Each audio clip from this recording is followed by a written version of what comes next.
is Dunning Street to my left. Global Foundries is right down the street here. And as you can see, lots of traffic. Where I'm standing right now, this is actually a bike path.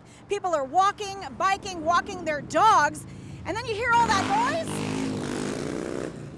Well, the big concern is that this buffer is going to be gone. This location, I'm totally against it. Totally against it. Why is that? Take a look at this sign right behind you. 4 acres and 400 feet along this part of Dunning Street in Malta, set to become the new State Police Troop G Barracks. Part of the Luther Forest development, many people who live in the neighborhood are hoping to stop it before the first trees come down, citing concerns about noise, pollution, and damage to the environment. And this is really a residential area, and this is our home, and it would be terrible for that to happen. As of Monday, 365 people had signed a petition opposing the plan. Nancy D'Onofrio says the new barracks is slated to be 6,000 square feet, with possible entrances on either side of the now wooded property. D'Onofrio says she and her neighbors are upset about a lack of transparency during the process. There's a lot of misconceptions about how the land is zoned, if it is zoned at all, because now it belongs to New York State.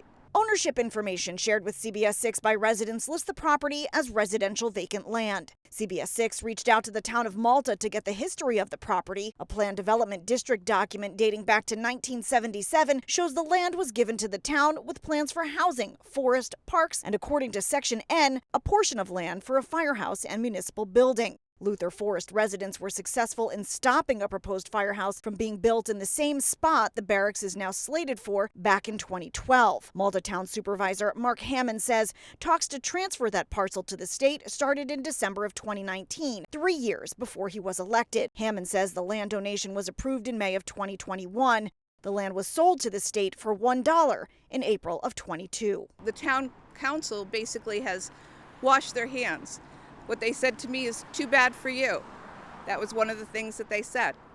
We transferred it. It's no longer yours to fight for. But not everyone is opposed. Dominic Ruffino lives in the area and says Malta needs to be able to keep up with its own growth.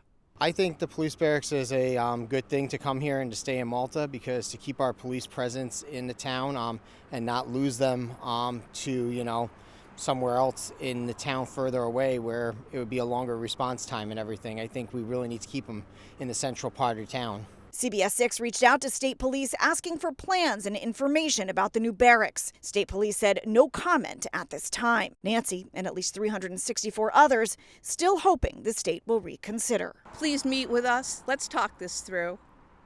We love this forest. We don't want a police barracks. We just don't want a police barracks at the beginning of the entrance of Luther Forest. Thank you. In Malta, Jackie Slater, CBS 6 News.